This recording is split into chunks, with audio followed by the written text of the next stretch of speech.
Hey there, Simone here, as always, with some insights for the stuff that you need to pay attention to if you're scaling your company, which of course means you have to scale your teams.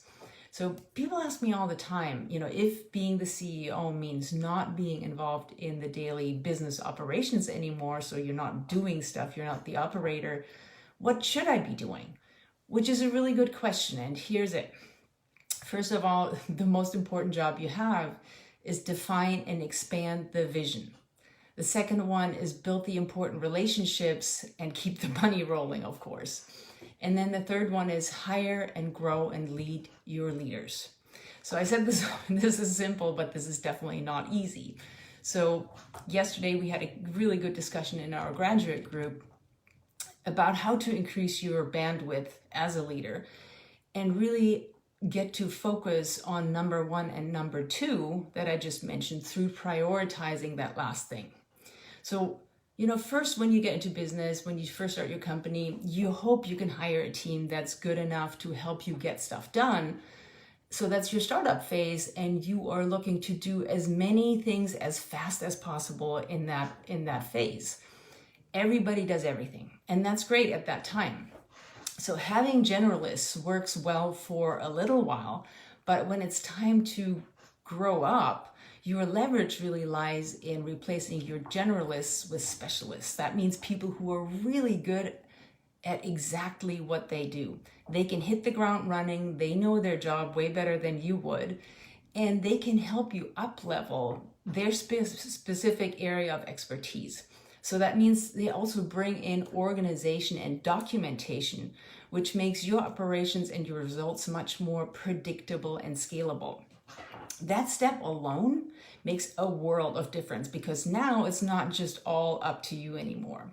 Now you are, if you're doing it right, building a trustworthy and accountable team of experts.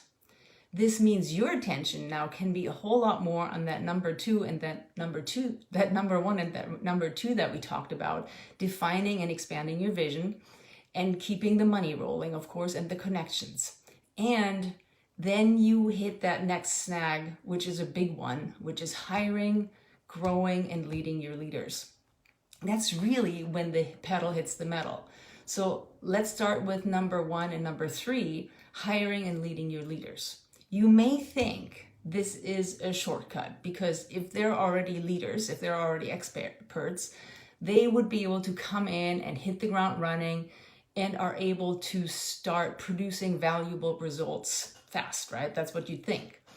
Well, and that's sort of true if you have done all the necessary prep work to set them up for success.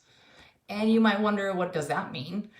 It means being able to demonstrate and share the appropriate level of your crystal clear vision with them that allows them to really see inside your head and your heart so that they can help you build that vision for you.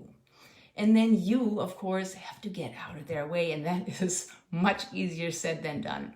But without that, they'll feel like their efforts are always ill-placed because you're not giving them the big picture that they need so that they can come up with their own strategy that is, of course, really important in alignment with your vision.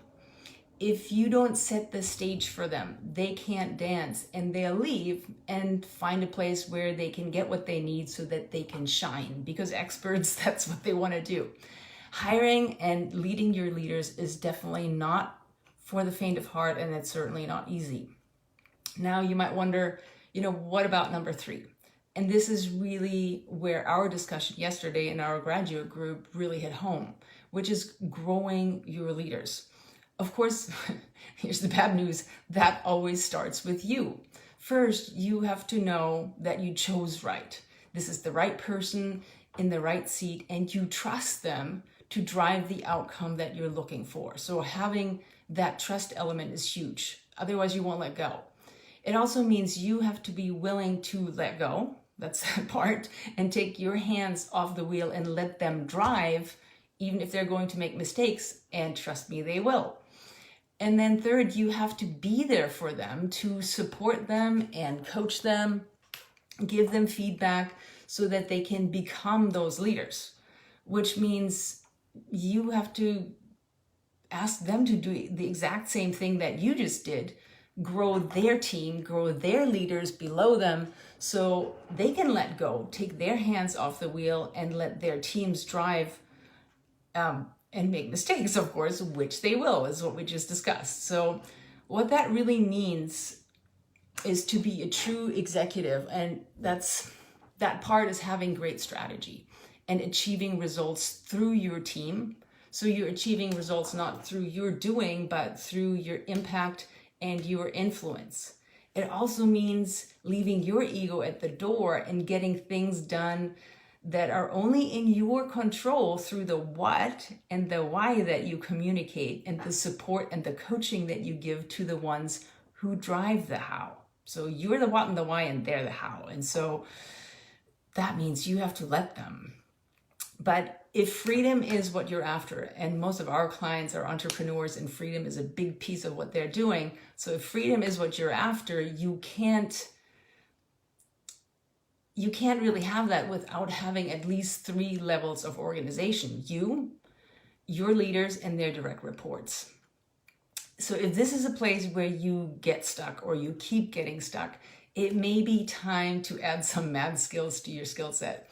We have a brand new training out there right now. It's totally free. It addresses all this stuff in details. Thanks for all the hearts. I love it.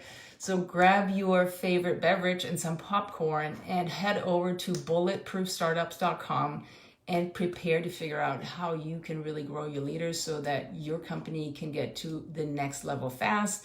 And you can do that with you having to be involved with everything. And you can just actually focus on that really important stuff that you should be focusing on as the CEO of the company. So I hope this was helpful. I'll see you on the next video. Have a great day.